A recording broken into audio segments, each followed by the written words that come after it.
ये हम स्टार्ट करें। हमने एक्सेलरेशन वाले पोर्शन से स्टार्ट करना है आज। एक्सेलरेशन का छोटी मोटी जो इन्फॉर्मेशन है वो तो मैंने यहाँ पे लिख दी है। सबको पता ही है, rate of change of velocity को हम एक्सेलरेशन कहते हैं। ठीक है। और इसके अलावा इसके formula delta V by delta T या V F minus V I by delta T. इसके units metres per second square और वेक्टर क्वांटिटी है। ठीक है। नीचे मैंने एक एक्सेलरेशन से रिलेटेड जो है वो एक एमसीक्यू लिखा है। जरा सारे इसको एमसीक्यू को सॉल्व करें जल्दी से, ताकि फिर हम आगे चलें। एमसीक्यू है, body is moving with 4 metre per second square toward north, then change its velocity to 3 metres per second square toward east in 1 second, then acceleration will be. हाँ जी, ऑप्शन जो है वो मैंने यहाँ पे लिख दिए। 5 metre per second square toward north east, 1 metre per second square toward north east, 5 metre per second square toward south east, या 1 metre per second square toward south east. चलें जी, बताएं जी, आंसर बताएं जी इसका। 1 metre per second square north east. बाकी लोग भी solve करें जी जरा।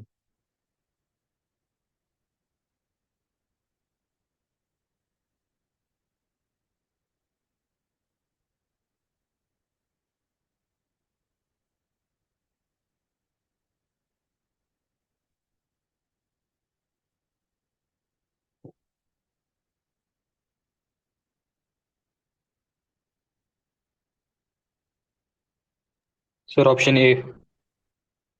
Option A, 5 metre per second square toward north east. चले जी, देखते हैं जरा, 4-5 लोगों के आंसर आ गए हैं, बाकी लोग भी देखते हैं जरा। हाँ जी, 5 ने जिन्होंने आंसर दिया, 5 में दो ऑप्शन है, नॉर्थ ईस्ट और साउथ ईस्ट वाला। अच्छा, ए बता दिया, ठीक है। अच्छा देखें जी जरा, ये नॉर्थ है, ये ईस्ट, ये वेस्ट, ये साउथ। देखिए जी, सबसे पहले बॉडी जा रही है 4 मीटर्स टूवर्ड नॉर्थ, ये इनिशियल वेलोसिटी है वी आई। Option B. फिर उसके बाद उसने डायरेक्शन अपनी चेंज कर ली, टूवर्ड ईस्ट कर ली। ये उसकी फाइनल वेलोसिटी है विच इज 3 मीटर्स पर सेकेंड। ठीक है। बीटा अब ऑप्शन आपने चेंज करेक्ट। इन वेलोसिटी निकालना है। तो चेंज इन वेलोसिटी निकालने के लिए आपको यहाँ पर वेक्टर साइन नजर आ रहे होंगे। आपने वी एफ माइनस वी आई करना है। ठीक है, तो वेक्टर सब्ट्रैक्शन करनी है। वेक्टर सब्ट्रैक्शन किस तरह करते हैं, हमने पिछले चैप्टर में भी देखा था कि वेक्टर एडिशन नहीं होती, vector subtraction, sorry vector subtraction नहीं होती, वेक्टर एडिशन ही होती है। तो आप लोगों ने बेसिकली निकालना है सबसे पहले V F minus V I. V F minus V I किससे निकालेंगे, आप वी एफ और माइनस वी आई को ऐड करेंगे, और ऐड करने के लिए हेड टू टेल रूल इस्तेमाल करते हैं। तो जो वी आई है उसकी डायरेक्शन रिवर्स कर देंगे तो माइनस वी आई बन जाएगा। अब इसको वी एफ की टेल के साथ मिलाना है, हेड टू टेल रूल से ऐड करना है ना। फर्स्ट वेक्टर वी एफ है, फर्स्ट वेक्टर यहाँ पर वी एफ है, तो वी एफ की टेल के साथ सेकंड वेक्टर का हेड मतलब माइनस वी आई का हेड मिलाना है। तो इसको उठाकर यहाँ पे रख दें। ठीक है। तो रिजल्टेंट होगा हमारे पास फर्स्ट की टेल से लास्ट के हेड तक, ये माइनस वी आई है, माइनस वी आई हमारे पास -4 हो जाएगा। ठीक है। और रिजल्टेंट होगा फर्स्ट की टेल से लास्ट के हेड तक, ये रिजल्टेंट एक्सेलरेशन होगा। ठीक है। या चेंज इन वेलोसिटी इसको निकाल लें, इसको चेंज इन वेलोसिटी कह लें। तो चेंज इन वेलोसिटी कितनी निकल आएगी, √4 स्क्वायर प्लस 3 स्क्वायर, वो कितना बन जाएगा, 5 बन जाएगा। तो एक्सेलरेशन होगा delta we by delta T के, तो 5/1, तो 5 metre per second square acceleration निकला है। अब 5 metre per second square acceleration तो निकला है, लेकिन 5 मीटर पर सेकंड स्क्वायर में दो ऑप्शन है, नॉर्थ ईस्ट भी साउथ ईस्ट भी। अब एक्सेलरेशन की डायरेक्शन क्या होगी, जो चेंज इन वेलोसिटी की डायरेक्शन है। और चेंज इन वेलोसिटी की डायरेक्शन क्या है, ये देखें जी, रेड से चेंज इन वेलोसिटी बनाया हुआ है। अगर मैं इसको ओरिजिन पे मिला दूं, डायरेक्शन निकालने के लिए इसको ओरिजिन पे मिलाना पड़ेगा ना। तो इसकी डायरेक्शन साउथ ईस्ट बन रही है, ना कि नॉर्थ ईस्ट बन रही है। ठीक है। तो राइट ऑप्शन इसका बनेगा 5 metre per second square towards south east. ठीक है। तो डायरेक्शन निकाल कर आपने चेक करनी है, ऐसी नहीं बता देनी बस। ठीक है। तो 5 तो सही, काफी लोगों ने कर लिया 5 का आंसर, लेकिन डायरेक्शन फिर नहीं निकाली ठीक तरह से। तो डायरेक्शन का भी ख्याल करना है आप लोगों को। चले जी, आगे चल रहा हूं मैं। आगे हमारे पास है जी इक्वेशन ऑफ मोशंस।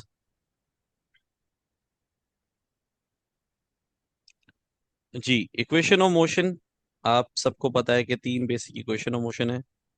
मैं एक बार लिख देता हूँ बस। फर्स्ट इक्वेशन क्या है जी, V F is equal to V I plus A T. Second क्या है जी, S is equal to V I T plus half A T square. और थर्ड क्या है जी, 2as is equal to V F square minus V I square. ये तीन हमारे पास इक्वेशन ऑफ मोशन है। अच्छा, इक्वेशन ऑफ मोशन में एक बहुत स्पेशल केस जो कि इसमें से काफी सवाल आते हैं वो जरा कर लेते हैं, वो है ड्रॉपिंग केस। ठीक है, इसको फ्री फॉलिंग केस भी कहते हैं। फ्री फॉलिंग का मतलब है कि आपने ऑब्जेक्ट को बस रिलीज कर दिया, किसी हाइट से ऑब्जेक्ट को रिलीज कर दिया, तो जब रिलीज कर दिया तो उसकी इनिशियल वेलोसिटी जीरो होगी, उससे acceleration G which is equal to generally हम लोग 10 मीटर पर सेकंड लेट कर लेंगे, क्योंकि कैलकुलेटर अलाउ नहीं है तो उसको 10 लेट कर देगा। तो फर्स्ट इक्वेशन आपके पास क्या बन जाएगी? V F is equal to G T या 10 टी। सेकंड क्या बन जाएगी? H is equal to S की जगह भी एच आ जाता है ना, हाइट आ जाएगा, वी आई जीरो है तो हाफ जी टी स्क्र या फिर 5 T square, H is equal to 5 T square. Third क्या बन जाएगी?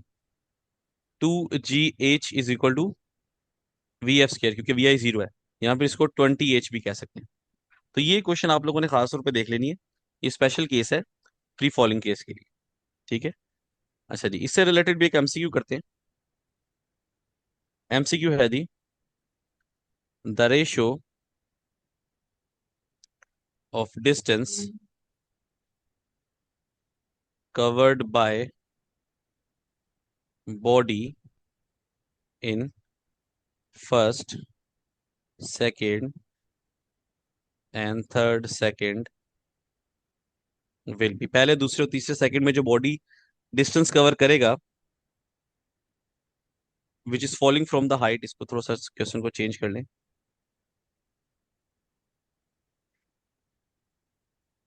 इसको सा लिख लें।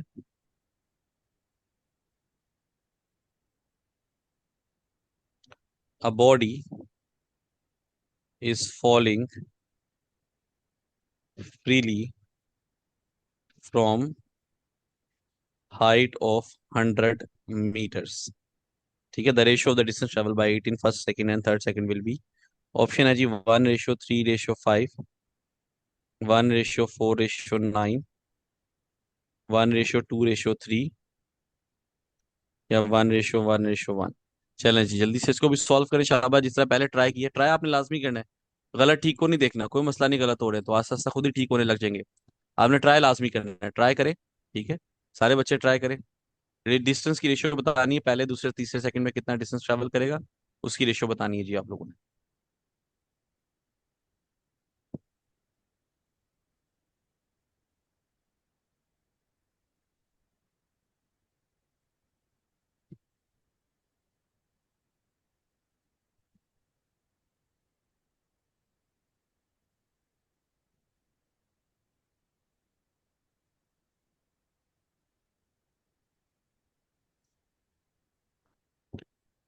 A135। ठीक है जी, नो आइडिया, कोई मसला नहीं, हो जाएगा अभी।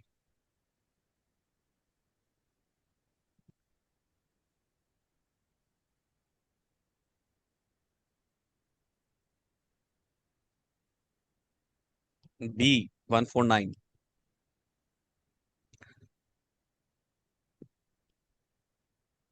ठीक है, ए। हाँ जी, रिदा आप बता दीजिए जरा कैसे करेंगे इसको, ए ऑप्शन क्यों बता रही हैं आप?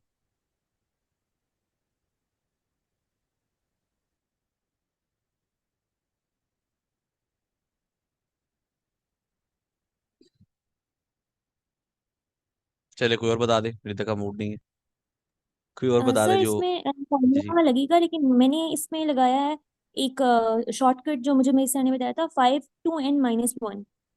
तो ठीक है। उसके अकॉर्डिंग अगर हम लोग इसको में पहले फर्स्ट या सेकंड डालें, फिर सेकंड सेकंड डालें, फिर थर्ड सेकंड डालें, तो उसके अकॉर्डिंग हमारा आंसर बन जाता है, फिर इनकी रेशियोज कट कर देंगे। ठीक है, चले मैं बताता हूँ। ठीक है, आपने ठीक बताया, बिल्कुल ठीक बताया, गुड, वेरी गुड। अच्छा देखें जरा, डिस्टेंस फ्री फॉलिंग बॉडी का हम H is equal to 5 T square से निकालते हैं। अगर हम 1 सेकंड पुट करें टाइम को, तो क्या होगा देखते हैं जरा। H is equal to 5 T square, formula ऊपर लिखा ना मैंने, तो आफ्टर 1 सेकंड क्या हो जाएगा जी? आफ्टर 1 सेकंड टी को 1 पुट करेंगे तो 5 मीटर्स आ जाएगा आंसर। फिर आफ्टर 2 सेकंड्स एच को टी को 2 पुट करेंगे तो आंसर आपके पास 20 मीटर्स आ जाएगा। और आफ्टर 3 सेकंड्स एच को 3 पुट करेंगे तो आंसर 45 आ जाएगा। अच्छा, अब कई बच्चों ने इसकी रेशियो ले ली है यहाँ से, 1:20:45, वो 1:4:9 निकाला है, लेकिन ये आंसर गलत है। ठीक है, जिनका 149 बीटा ऑप्शन आ रहा है उनका ये आंसर गलत है। थोड़ी सी मिस्टेक हो रही है यहाँ पे। क्या हो रही है? यहाँ पर जो एच इज इक्वल टू, सुननी का जरा ध्यान से समझनी बात है, H is equal to 5t² है।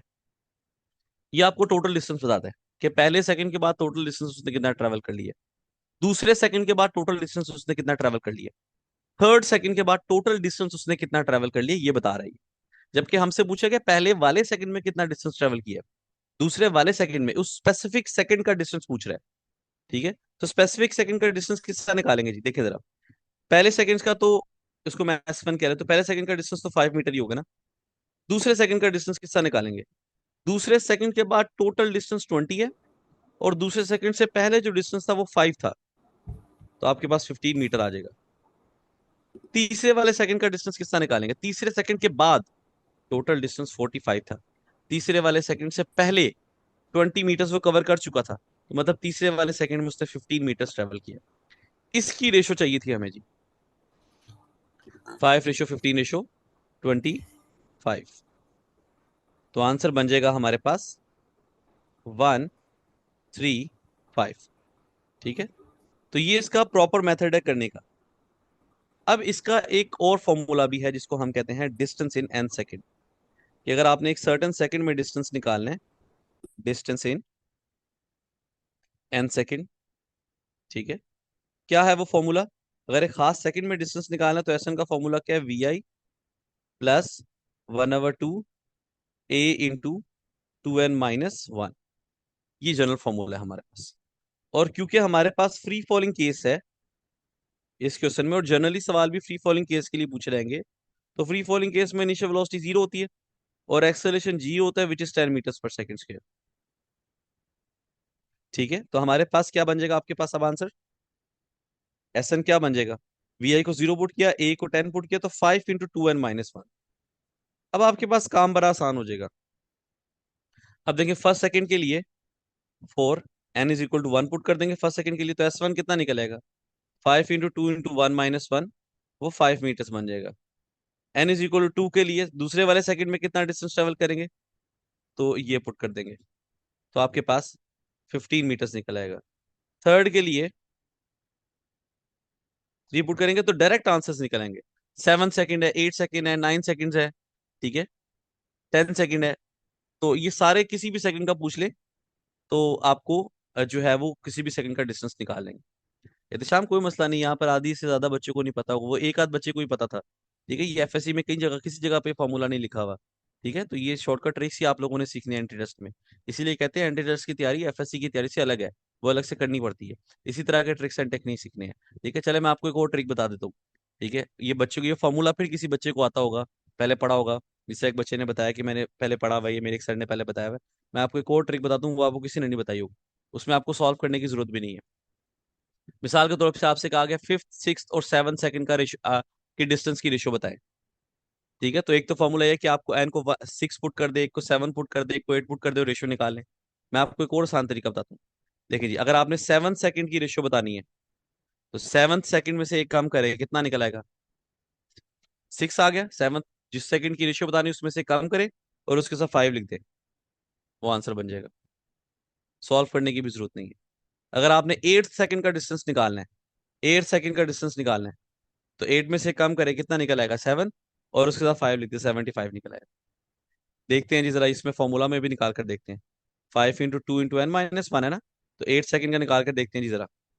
5 × 2 × 8 - 1 कितना बन जाएगा? 5 × 15, 15 × 5 कितना बन गया? 75। देखिए आंसर निकला है। ठीक है, हाँ जी, सब में एंड पे 5 आएगा। ठीक है,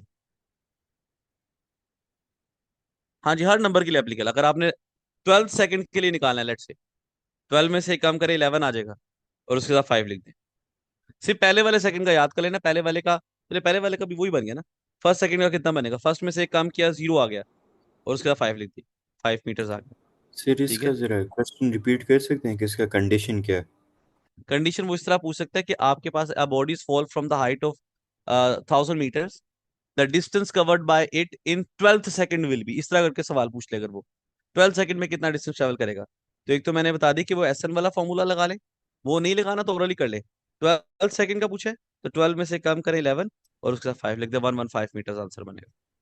जो मर्जी सर फार्मूले से इसमें चेक कर ले आप। एक्सेप्शन तो नहीं है ना, जैसे हाँ जी। पिछले वाले में थी? इसमें कोई जी जी। एक्सेप्शन तो नहीं है ना? नहीं नहीं, इसमें कोई एक्सेप्शन नहीं है। ठीक। ठीक। कोई एक्सेप्शन नहीं, ठीक है। चले जी, तो ये ट्रिक भी आप लोगों के काम आएगा। अच्छा जी, आगे चलते हैं हम। ग्राफ्स के बारे में मेरे ख्याल से आप लोग मैथमेटिक्स में पढ़ लेते हैं, या मैं बता दूं थोड़ा बहुत? चलिए मैं बता ही देता हूँ। अच्छा जी, इसके बाद हम थोड़ा सी डिस्कशन करते हैं अबाउट ग्राफ्स। अच्छा, ग्राफ्स में ना दो चीजें होती हैं, एक तो एरिया और एक स्लोप। अब ग्राफ के अलग अलग शेप में दो तीन एरियाज आ सकते हैं। एरिया ऑफ रेक्टेंगल आ सकता है, सबको आता है, length into width. Area of triangle आ सकता है, हाफ बेस इंटू हाइट। ठीक है। एरिया ऑफ ट्रेपीजियम आ सकता है, one sum of parallel side by two into perpendicular distance. वो सारे निकाल लेते हैं। मसला आता है स्लोप में।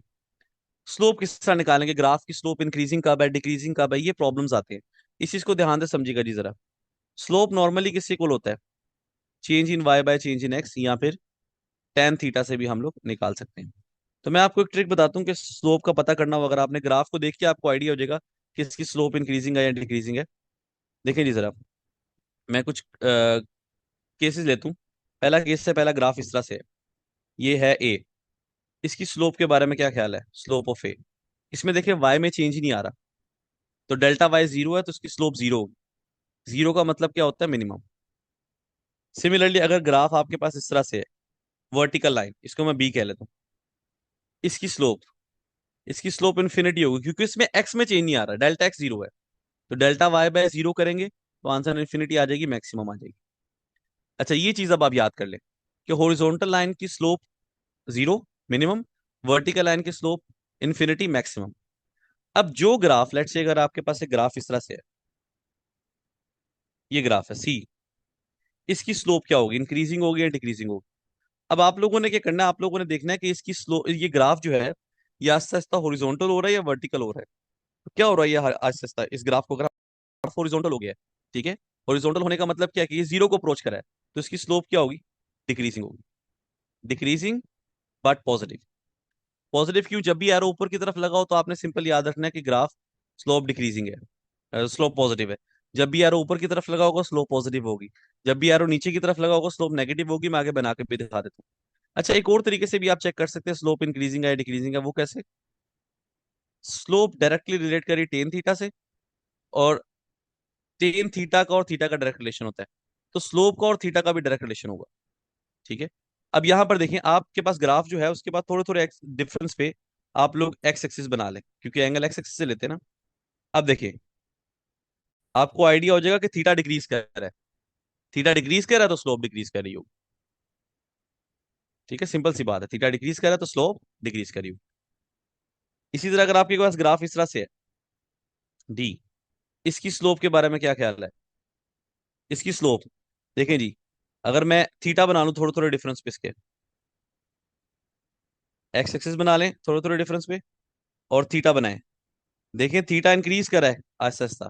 थीटा इंक्रीज करने का मतलब स्लोप भी इंक्रीज कर रही है, तो इसकी स्लोप इंक्रीजिंग होगी बट पॉजिटिव होगी।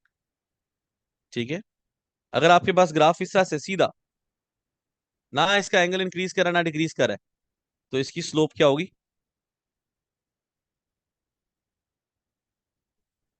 Constant but positive. ठीक है जी। कोई इशू किसी को यहां तक है तो बता दे।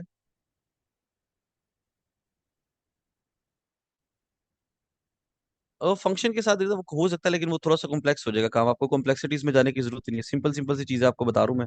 वो सिंपल सिंपल याद रखें, कभी गलती नहीं होंगी वो। ओके सर, अच्छा जी। करंटली हम मतलब सेकेंड ईयर के अंदर साइन और कोस वगैरह की पढ़ रहे हैं ना, तो उसके हाँ, अंदर वो फिर इंक्रीज डिक्रीज कोस की 90 से स्टार्ट हो रही है, साइन की हर 0 से ग्राफ के लिए ये काम हो इस जाएगा। तरह से। हर ग्राफ के लिए काम जो मैंने आपको बता दी स्लोप, हर ग्राफ के लिए, बेशक वो फोर्स टाइम का है, बेशक वो वेलोसिटी टाइम का है, बेशक एक्सेलरेशन टाइम का है। ठीक है। अच्छा, इसी ओके तरह सर। ग्राफ अगर ऐसे को आ रहा है नीचे को, अब मुझे बताएं ये आहिस्ता आहिस्ता इंक्रीज, इसकी ये आहिस्ता आहिस्ता हॉरिजॉन्टल हो रहा है या वर्टिकल हो रहा है? क्या हो रहा है? इसको मैं सी प्राइम कह रहा हूँ। ये आहिस्ता आहिस्ता अगर आप नोटिस करें तो ये हॉरिजॉन्टल हो रहा है ग्राफ, तो मतलब इसकी स्लोप डिक्रीजिंग होगी। लेकिन क्योंकि एरो नीचे की तरफ लगा हुआ है तो नेगेटिव डिक्रीज। ठीक है। इसी तरह ग्राफ अगर ऐसे है डी प्राइम जी, इसकी स्लोप, ये देखिए ग्राफ आहिस्ता आहिस्ता वर्टिकल हो गया, एंड पे आता था वर्टिकल हो गया, मतलब स्लोप इंक्रीजिंग है, लेकिन एरो नीचे की तरफ लगा हुआ है तो नेगेटिव इंक्रीजिंग है। इसी तरह अगर आपके पास ग्राफ इस तरह का बना हुआ है स्ट्रेट, लेकिन नीचे की तरफ है, ई प्राइम कह लेते हैं जिसको, तो इसकी स्लोप कांस्टेंट है बट नेगेटिव है। ठीक है, तो कोई भी ग्राफ अब अगर आ जाए, मतलब इसको वेलोसिटी टाइम ग्राफ से आपको पता है कि इसकी स्लोप से एक्सेलरेशन मिलता है, तो वेलोसिटी टाइम ग्राफ अगर बनाओ और उसमें सी प्राइम वाला ग्राफ बनाओ, तो आप समझ जाएंगे कि उसका एक्सेलरेशन जो है वो डिक्रीजिंग है एंड नेगेटिव है। ठीक है, अगर सी वाला बनाओ तो एक्सेलरेशन डिक्रीजिंग है बट पॉजिटिव है। ठीक है, तो कोई भी ग्राफ के बारे में आपसे इससे पूछा जा सकता है। सर जी कांस्टेंट पर हमें कैसे पता लगेगा कि मैक्सिमम कब हो रहा है मिनिमम कब? कांस्टेंट तो कांस्टेंट है ना, वो तो कांस्टेंट ही रहेगी, वो तो चेंज तो नहीं होगी ना। कांस्टेंट का यानी कि मतलब ही उसमें क्या है? मैक्सिमम और मिनिमम नहीं होगा? नहीं नहीं, कांस्टेंट का मतलब तो फिक्स वैल्यू है ना, वो चेंज नहीं हो रही। ठीक है, अच्छा जी, इसके बाद हम बात करते हैं लॉज ऑफ मोशन। मैं नहीं बता रहा, सबको आते ही हैं लॉज ऑफ मोशन, ठीक है, उस पर टाइम वेस्ट नहीं करते हम लोग। ठीक है, मैं मोमेंटम के बारे में थोड़ा सा बता देता हूँ। मोमेंटम किसको कहते हैं जी? क्वांटिटी ऑफ मोशन को कहते हैं। क्वांटिटी ऑफ मोशन इस साल एमडी कैट में भी आया हुआ था ये क्वेश्चन। एमवी से रिप्रेजेंट करते हैं इसको। ठीक है, product of mass and velocity, vector quantity है। ठीक है, यूनिट्स इसके किलोग्राम मीटर्स पर सेकंड या फिर न्यूटन सेकंड, दोनों यूनिट्स हैं। अच्छा, मोमेंटम और सेकंड लॉ का रिलेशन आपको पता होना चाहिए। मोमेंटम एंड फोर्स का रिलेशन कह लें, सेकंड लॉ का रिलेशन वो क्या है कि momentum force is equal to rate of change of momentum. ठीक है, ये चीज आपने याद रखनी है, force is equal to rate of change of momentum की इक्वल होती है। ठीक है, इसी तरह क्वांटिटी होती है इम्पल्स। इम्पल्स किसको कहते हैं जी? इम्पल्स कहते हैं हम लोग चेंज इन मोमेंटम को। तो डेल्टा पी से इसको रिप्रेजेंट करते हैं, ये फोर्स और टाइम का प्रोडक्ट होती है। ठीक है, तो चेंज इन मोमेंटम को हम क्या कहते हैं? इम्पल्स कहते हैं। और अगर आपके पास ग्राफ बना हुआ है सर ये बिटवीन आपने time quantity end of motion force, लिखा हुआ है? हाँ जी, क्वांटिटी ऑफ मोशन कहते हैं। मैंने बोला ये इस साल एमडी कैट में भी एक सवाल आया था कि which of the following is the quantity of motion. Option थे momentum, acceleration, kinetic energy, so on. तो मोमेंटम उसका आंसर था। अच्छा, इसका जो एरिया अंडर कर्व है, फोर्स और टाइम ग्राफ का जो एरिया अंडर कर्व है, वो फोर्स इंटू टाइम देगा, और फोर्स इंटू टाइम क्या होता है? इम्पल्स होता है। इसी तरह अगर आपके पास ग्राफ है बिटवीन टाइम एंड मोमेंटम, तो इसकी slope delta P by delta T, वो क्या हो जाएगा आपके पास? फोर्स हो जाएगी। ठीक है, ये दोनों ग्राफ में फर्क याद रखना है, कौन सा किसके बारे में बात हो रही है। चलिए एक दो एमसीक्यू करते हैं। एमसीक्यू है जी, अ फोर्स, हाँ जी आप कह सकते हैं pulse is a force applied in, ये बेसिक डेफिनेशन है एफएससी की। ठीक है, हम ज्यादा एफएससी डेफिनेशन पे फोकस नहीं करेंगे यहाँ पे। A force of 5 Newton acts on a body for 5 seconds, acts on a body of mass 5 kg for 5 seconds, ऐसे कर, acts on a body of mass 5 kg for 5 seconds, then rate of change of momentum is, option is 5, 25, 125 या none। जी बताएं जी, जरा answer बताएं जल्दी से इसका।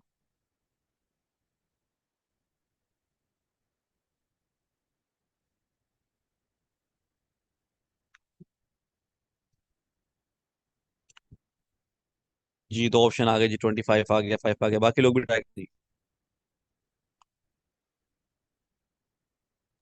25। 25, ठीक है, गुड, वेरी गुड, शाबाश। सारे आंसर कर रहे हैं, गुड, वेरी गुड। आंसर करना है बस, गलत होना ठीक होना अलग बात है। ठीक है, उससे तो ये परेशान ग्राफ नहीं होना। दोबारा दिखा देंगे आप, ये जो ऊपर आपने बनाया, जो फोर्स वाला? जी ये लें जी। अच्छा जी, ठीक है सर, आंसर थैंक इसका यू। है 5। एक बच्चे ने 5 बोला था, कोई बताएगा क्यों बोला था 5? Rate of change of momentum force के बराबर होता है। वेरी गुड, शाबाश। देखिए जरा, छोटी सी बात थी, ऊपर लिखा हुआ है rate of change of momentum delta P by delta T force होती है, और वो 5 है। सॉल्व करने की जरूरत नहीं थी। ठीक है, क्वेश्चन की स्टेटमेंट, स्टेटमेंट बहुत ध्यान से पढ़नी है आप लोगों ने। ठीक है, सारा दिमाग का खेल होता है और कुछ भी नहीं होता एंटी टेस्ट। ठीक है, बस आपको दिमाग को घुमाना है, और जिससे आप लोग घूम गए वो सारे भी। तो rate of change of momentum basically force होती है, और फोर्स इज 5, जो कि क्वेश्चन में गिवन है, तो 5 आंसर है। अगर आपसे चेंज इन मोमेंटम पूछा रहता, रेट का वर्ड ना होता, खाली चेंज इन मोमेंटम होता, तो वो इम्पल्स होता, वो फिर 5 × 5 करके 25 आंसर बनता है। ठीक है, चलो जी एक और क्वेश्चन करते हैं जी। Impulse of a moving body is less than zero, greater than zero, equal to zero, या ऑल आर पॉसिबल। हाँ जी, मूविंग बॉडी के इम्पल्स के बारे में बात हो रही है जी।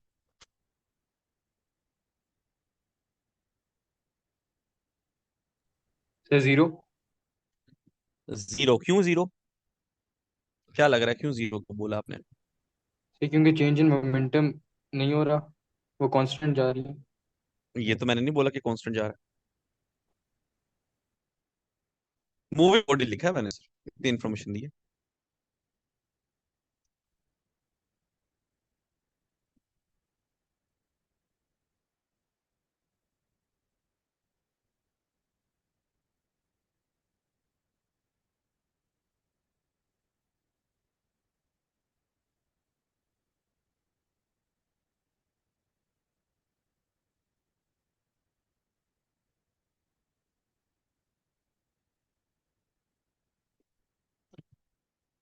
हाँ जी, इसका आंसर है जी ऑल आर पॉसिबल।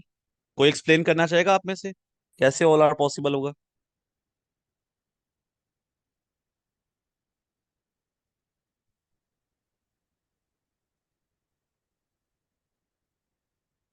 चले मैं एक्सप्लेन करता हूँ, सुने जी जरा।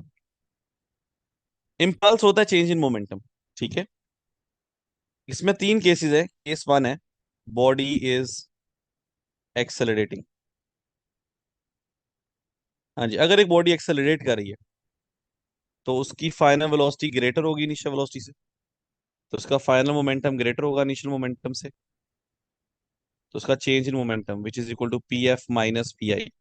पी एफ वाली वैल्यू ज्यादा है, तो आंसर इसका पॉजिटिव बनेगा, और पॉजिटिव नंबर का क्या मतलब होता है कि ग्रेटर देन जीरो है। तो अगर एक बॉडी एक्सेलरेट कर रही है तो उसका जो मोमेंटम है, चेंज इन इम्पल्स है, चेंज इन मोमेंटम है, वो ग्रेटर देन जीरो मतलब पॉजिटिव होगा। इसी तरह अगर एक बॉडी डीसेलरेट कर रही है,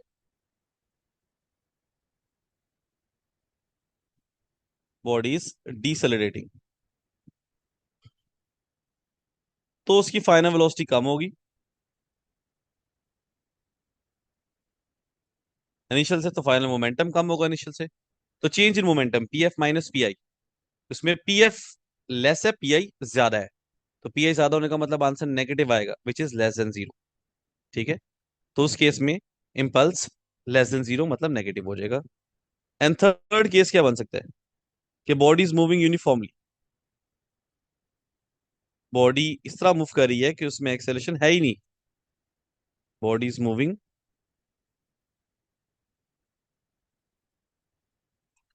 यूनिफॉर्मली। हाँ जी, अगर एक बॉडी यूनिफॉर्मली मूव कर रही है तो उसकी इनिशियल वेलोसिटी और फाइनल वेलोसिटी इक्वल, जीरो। उसका initial momentum final momentum equal, तो चेंज इन मोमेंटम उसका जीरो हो जाएगा। ठीक है, तो तीनों केसेस जो है वो पॉसिबल है, इसलिए इसका आंसर बनेगा ऑल आर पॉसिबल।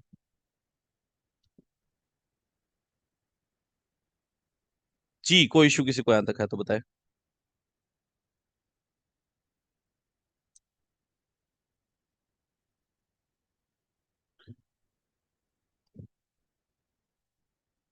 हाँ जी, इसके बाद हम लोग बात करते हैं law of conservation of momentum की।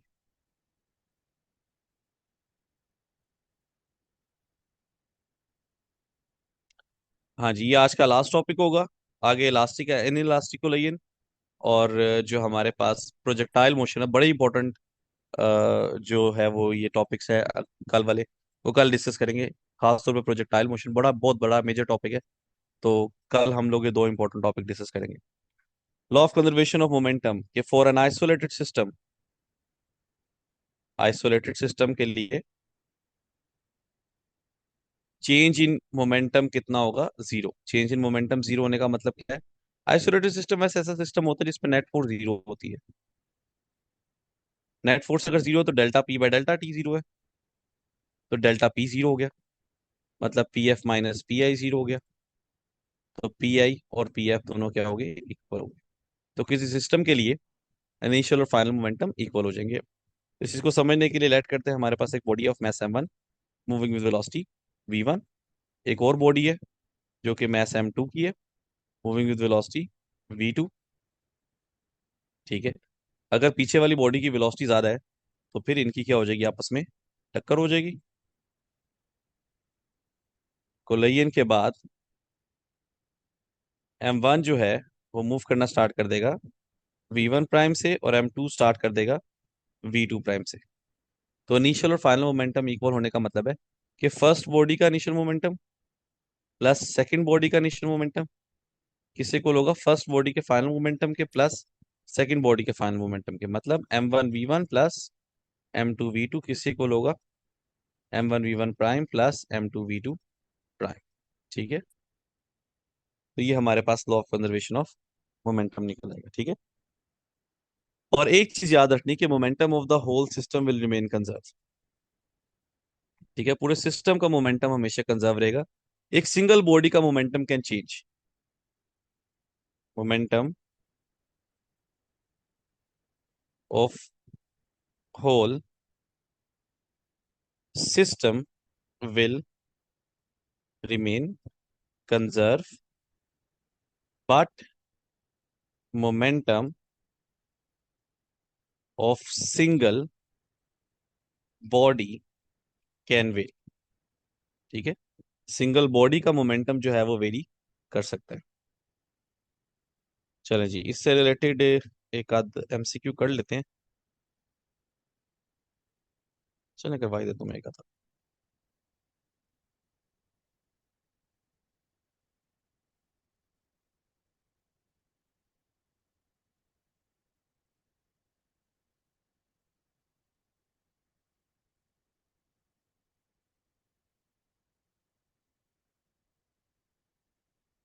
जी देख सकते हैं, two bodies of mass 4 kg and 6 kg are moving toward each other। ऐसे ना करें इसको, इस तरह लिख लें। थोड़ा सा क्वेश्चन में चेंज कर लेता हूँ। Two identical bodies of mass 10 kg are moving with 6 meters per second and 4 meters per second toward each other, then after collision their momentum will be। ठीक है, ऑप्शन है जी आपके पास 100 Newton second, 20 Newton second, 0 Newton second, 120 Newton second. चलो जी,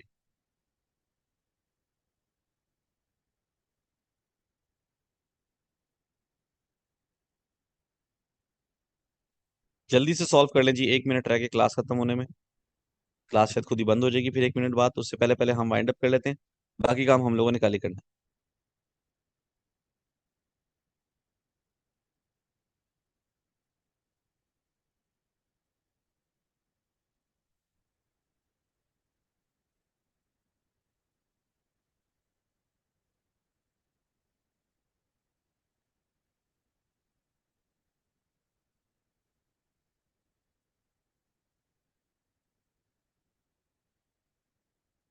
ए ठीक है जी, देखें जरा जी, 20 20 इसका राइट आंसर है बेसिकली। देखें जरा, एक बॉडी इस तरफ आ रही है, एक बॉडी इस तरफ आ रही है, ठीक है, दोनों की डायरेक्शन ऑफ मोशन इक्वल, तो फाइनल मोमेंटम किससे इक्वल होगा? इनिशियल मोमेंटम के।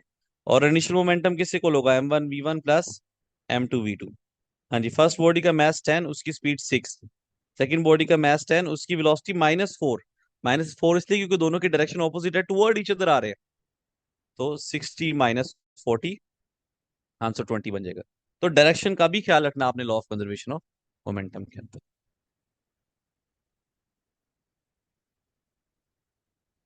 जी, आज हम लोग यहीं तक रखेंगे। हमारे दो टॉपिक्स रह गए हैं, एक elastic collagen in 1D and projectile motion, जो हम लोग नेक्स्ट क्लास में करेंगे। अभी with in a minute he class खत्म हो जाएगी, ठीक है। तो कोई सवाल होगा किसी का तो ग्रुप में पूछ लिएगा।